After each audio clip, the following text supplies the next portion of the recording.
கடவுள் அருள் டிவி நேயர்களுக்கு அடியேன் உங்கள் சிவயோகி சிவசக்திமான் சுவாமிகள் வணக்கத்தை தெரிவித்துக் கொள்கிறேன். இந்த பதிவில் 12 ராசிகளுக்கு உண்டான ஜீவ சமாதி தரிசனம். நிறைய பேர் பார்த்தீங்கன்னாக்கா ஜாதகம் பார்க்குறாங்க. ஜாதகம் பார்க்குறவங்களும் பார்க்காதவங்களும் ஆன்மீகத்தில் இருக்கிறவங்களும் தெய்வ நம்பிக்கை உள்ளவர்களும் எல்லோருமே கோயிலுக்கு தான் போகிறாங்க. வீட்டு பக்கத்தில் இருக்கிற போவாங்க, விசேஷமான கோயிலுக்கு போவாங்க, யாராவது எதாவது சொன்னால் அந்த கோயிலுக்கு போயிட்டு வருவாங்க. ஜாதகம் பார்த்தவங்க அவங்க ஜோதிடர்கிட்ட பார்த்தவங்க அந்த ஜோதிடர்கள் சொன்ன பரிகார கோயிலுக்கு போயிட்டு வருவாங்க. விசேஷமான பிரசித்தி பெற்ற கோயிலுக்கு போயிட்டு வருவாங்க. அவங்களுக்கே மனசில் தோன்றக்கூடிய கோயிலுக்கெல்லாம் போயிட்டு வருவாங்க. அமைதியான இடம், ஜீவன் உள்ள இடம், அதுதான் ஜீவ சமாதி அப்படின்னு சொல்லப்படுது. நிறைய மகான்கள் சித்தர்கள் எல்லாம் மறைஞ்சிருக்காங்க. அவங்களாமே இந்த மாதிரி ஜீவசமாதி ஆகியிருக்காங்க. அப்படி ஆக்கப்பட்ட இந்த ஜீவசமாதி பற்றி தான் நான் சொல்ல போகிறேன். ஜீவசமாதி தரிசனம் சாதாரணமாக நீங்கள் போக முடியாது. அந்த ஜீவசமாதி ஆனவங்களுடைய பெயரை நினைத்து நீங்கள் அனுதினமும் விடிகாலை பிரம்மமூர்த்தியிலே நினைத்து வேண்டி கொண்டால் ஒழிய போக முடியாது. சில பேருக்கு ஒரு நாளே கொஞ்சம் போகிறது சந்தர்ப்பம் கிடைச்சிரும். சில பேர் தொடர்ந்து முயற்சி பண்ணணும், தியானம் பண்ணணும். நிறைய செலவுலாம் கிடையாது. போய் அர்ச்சனை பண்ணணும், அபிஷேகம் பண்ணணும், பெரிய பெரிய வழிபாடு பண்ணணும், ஹோமம் வளர்த்து பண்ணணும், அப்படிலாம் ஒன்றுமே கிடையாது. ஜீவசமாதி தரிசனாலே பெரும்பாலும் அமைதியாக அங்கே போய் அந்த மகானுடைய பேரை சொல்லி மனசில் நினச்சிட்டு வந்தாலே போதும். ஊதுவத்தி இருந்தால் 2 ஊதுவத்தி போக அவ்வளோதான். வாழைப்பழம் பழங்கள் பிடிக்கும், பழங்கள் வாங்கிட்டு போய் கொடுக்கலாம், ஊதுவத்தி கொய்த்து வைக்கலாம். இப்போலாம் நிறைய ஜீவசமாதிகளில் பிரபலமாகிட்டு வந்துட்டுருக்கு. அங்கே பணிபுரியவங்களாம் இருந்து இப்போது நல்லா பக்தர்களுக்கு வழிகாட்டுறாங்க. அது மாதிரிலாம் இப்போது வசதிகள் நிறைய வந்துடுச்சு. அதனால் நீங்கள் தாராளமாக போயிட்டு வழிபட்டு வரலாம். அந்த ஜீவசமாதி தரிசனம் பண்ணிட்டு வந்தீங்கன்னா உங்களுக்கு நடக்காத விஷயம் நடக்கும். அதுக்காக தான் இந்த 12 ராசிக்கு உண்டான ஜீவசமாதி தரிசனத்தை பற்றி இப்போ சொல்ல போகிறேன். இதை நீங்கள் போயிட்டு வந்துட்டிங்கன்னா உங்களுக்கு அதோடு விட்டுடக்கூடாது. அதை நம்ம ஒரு குருவாய் அவரை ஏற்றுக்கிட்டு அந்த போயிட்டு வந்தோம்னா அது தொடர்ந்து அவரை நினச்சிக்கிட்டு வீட்லேயும் வழிபட்டு வரணும். அதை பற்றி அதில் விளக்கமாக விரிவாக சொல்ல போகிறேன். அதெல்லாம் கேட்டு தந்துக்கிட்டிங்கன்னா இந்த ஜீவசமாதி தரிசனம் போல் ஒரு தரிசனம் கண்டிப்பாக கிடைக்காது.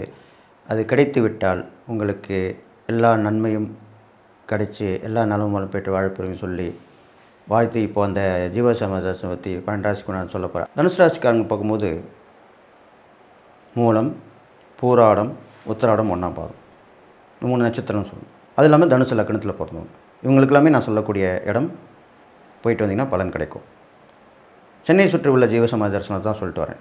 அந்த வகையில் இப்போது தனுசு ராசிக்காரங்க பிறந்தவங்களுக்கு மகாலிங்க சுவாமிகள் ஜீவசமாதி இடம். அங்கே நீங்கள் போயிட்டு வழிபட்டு வந்தீங்கன்னா உங்களுடைய பிரச்சனை எல்லாமே கண்டிப்பாக தீரும். அப்போ நீங்கள் போகும்போது ஊதுவத்தி எடுத்துன்னு போயிட்டு வாங்கிட்டு வரலாம், ஜாதக நோட்டு வச்சு வாங்கலாம், பழங்கள் எடுத்துன்னு போய் நிவேதனம் பண்ணிட்டு வரலாம், உட்காந்து இங்கே தியானம் பண்ணி சொல்லணும். ஓ மகாலிங்க சுவாமிகளே போட்டு அப்படி 108 அங்கேயே சொல்லிட்டு வரலாம். அடுத்த நாள் வீட்டில் பிரம்மமுகூர்த்தத்தில் வணங்கி நீங்கள் ஒரே ஒரு கோரிக்கை தான் சொல்லணும். ஒரு கோரிக்கை சொல்லி 108 தடவை சொல்லிட்டு வரலாம். பழங்கள் நிவேதனம் பண்ணி டம்ளரில் தண்ணி வச்சு சுத்தமான தண்ணி வச்சு ஊதுவத்தி கொய்த்து வச்சுட்டு வந்தீங்கனாலே போதும். வேறு பெருசாக ஒன்றும் பண்ண வேண்டாம். 48 நாள் தொடர்ந்து பண்ணுறோம்.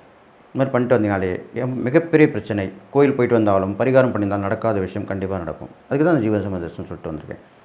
அதனால் இந்த மகாலிங்க சுவாமிகளை நீங்கள் கண்டிப்பாக வணங்கி வரணும்னு சொல்லி அந்த மகாலிங்க சுவாமிகள் பார்த்திங்கனாக்கா இருக்கிற இடம் ராயபுரம். சென்னையை சுற்றி உள்ள ஜீவசமாதி தரிசனம் சொல்கிறேன். சென்னையில் ராயபுரம் இடத்துல ராயபுரம் பிரிட்ஜுனாலே எல்லாமே சொல்லுவாங்க, கேட்பாங்க, காட்டிடுவாங்க, வழி காட்டுவாங்க. அந்த ராயபுரம் பிரிட்ஜு பக்கத்தில் சிவன் கோவிலில் இருக்கார் மகாலிங்க சுவாமிகள். அதனால் அந்த இடத்துக்கு போயிட்டு நீங்கள் வணங்கி வந்தீங்கன்னா இந்த தனுசு ராசியில் பிறந்தவங்க, தனுசு லக்னத்தில் பிறந்தவங்க, மூலம், பூராடம், உத்திராடம் 3 நட்சத்திரத்தில் பிறந்தவங்களுக்குமே நான் சொல்லக்கூடிய இந்த ஜீவசமாதி தரிசனம் பண்ணிட்டு வந்தால் பலன்கள் கண்டிப்பாக கிடைக்கும். இது ரொம்ப விசேஷமானதாக ஸ்தலமாக சொல்லப்பட்டிருக்கு.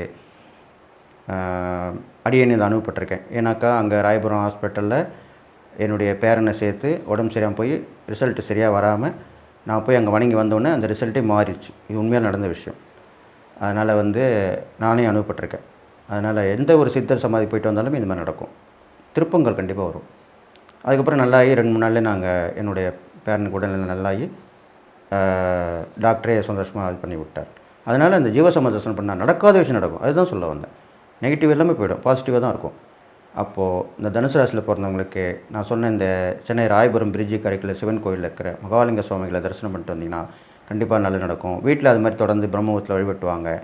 108 அவரை பற்றி பேர் சொல்லி பண்ணிட்டு வந்தீங்கன்னா ஒரே கோரிக்கை முடித்தவொடனே அடுத்த கோரிக்கை கொண்டு வரலாம். நடக்காத விஷயம் நடக்கும். பெரும்பாலும் தனுசு லக்னத்துக்கு பிறந்தவங்களுக்கு வந்து உத்தியோகத்தில் அப்புறம் போட்டி பொறாமையில் தொழில் வியாபாரத்தில் கொஞ்சம் பிரச்சனையாக இருப்பாங்க. அது எல்லாமே இந்த ஜீவசமுத்திரம்னு போயிட்டு வந்தால் கண்டிப்பாக அவங்களுக்கு நல்லது நடக்கும்.